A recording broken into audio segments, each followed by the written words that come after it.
আজকে বাড়ির বৃষ্টি বর্ষণকে যেরকম আপনারা উপেক্ষা করেছেন, ঈমান ইসলাম আল্লাহ এবং আল্লাহ রাসূলের কষ্টে যদি অনেক বছর হয়,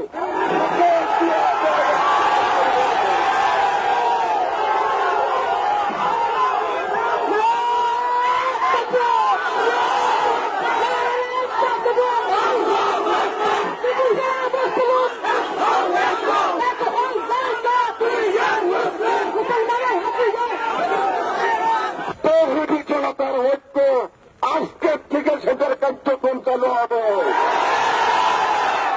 আজকের থেকে বাংলাদেশের প্রতিটি জেলায় জেলায়, প্রতিটি উপজেলার পর্যায়ে হেফাজতে ইসলামের কমিটি গঠন করে এই সেই বাতিল কুচুক্তিমহল, সেই ইসলামের দুশ্মনদেরকে মোকাবেলা করার জন্য আবারও হেফাজতে ইসলাম সূত্রার ভূমিকা পালন করবে।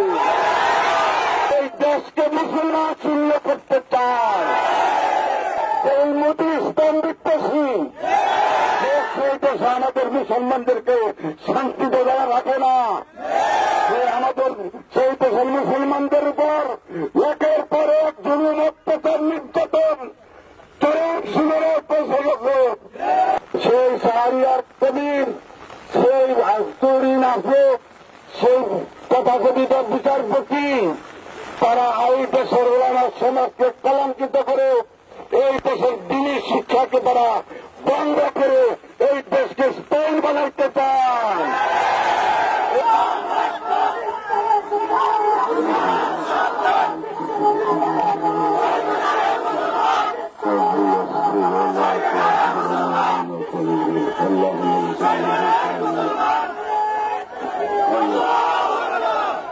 السلام عليكم ورحمة الله وبركاته. نحمده ونصلي على رسوله الكريم. أما بعد، النبي أولى بالمؤمنين من أنفسهم. وقال النبي صلى الله عليه وسلم: لا يؤمن أحدكم حتى أكون أحب إليه من ولده وولده والناس أجمعين. আজকে হেফাজতে ইসলাম বাংলাদেশের এই আল্লাহ আল্লাহ রসুল সাল্লাল্লাহু আলাইহি সাল্লাম এর অবমাননা রাসূলুল্লাহ সাল্লাল্লাহু আলাইহি সাল্লাম সম্পর্কে এবং ওনার পবিত্র আমাদের আম্মা জান আজওয়াজে মুতাহহারা ওনাদের সম্পর্কে যে কটূক্তি এবং যে অবমাননাকর যে বক্তব্যের কারণে আজকে সারা পৃথিবীর মুসলমানরা জেগে উঠেছে।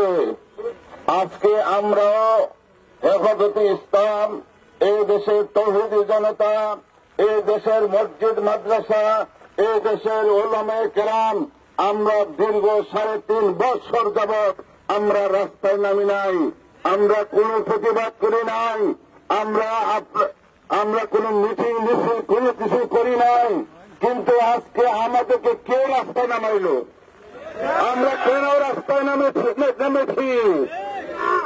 আজকে আপনারা জানেন একের পর এক আমাদের ঈমান ইসলামের উপরে আঘাত, সে গাদানি কমিটি কর্তৃক সে মাদ্রাসায় 1000 মাদ্রাসায় 116 জন আলেমের বিরুদ্ধে যে মানহানিকর অবমাননা, যে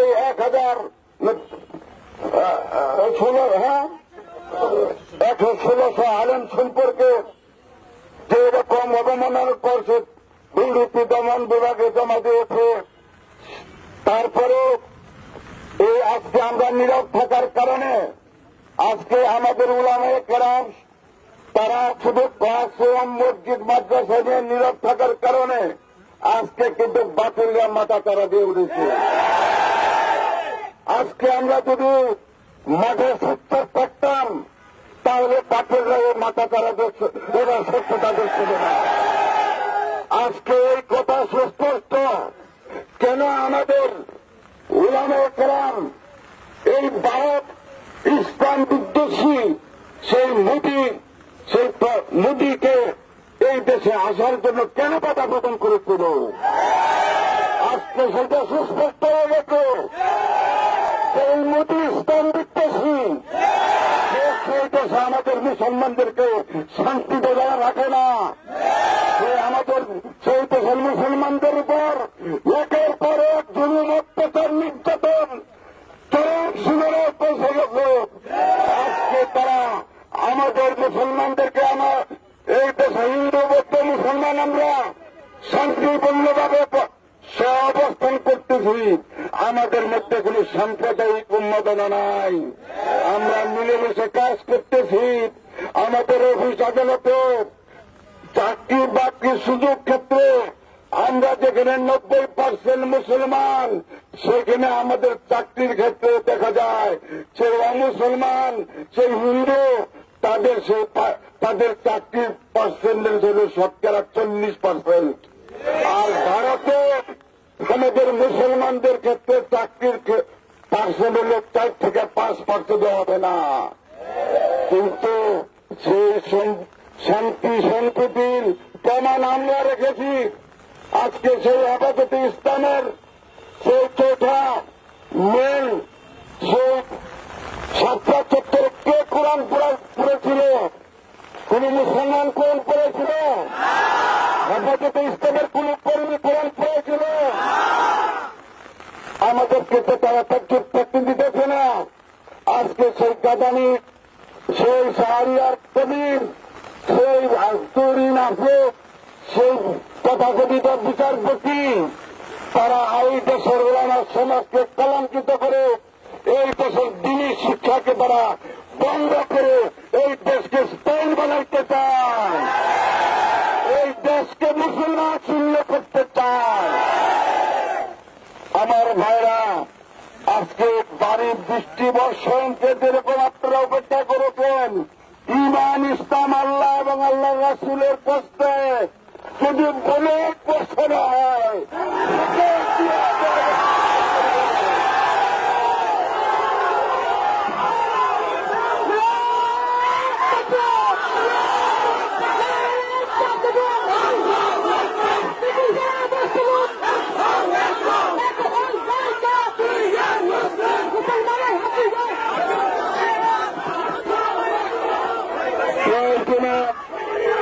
আমাদের হেফাজতে ইসলাম বাংলাদেশের মোহাম্মদপুর আল্লামা আহমদ শফি রহমতুল্লাহ যেভাবে এই দেশের তৌহিদির জনতা যে ঐক্য গড়েছিল, তিনি আবার সেই তৌহিদি জনতার ঐক্য আজকের থেকে সেটার কার্যক্রম চালু হবে।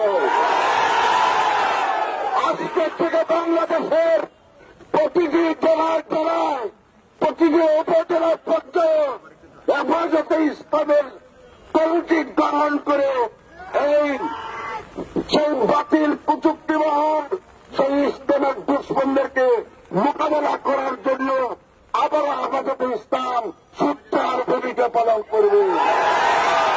এই জন্য পরিশেষে বলতে চাই, আমাদের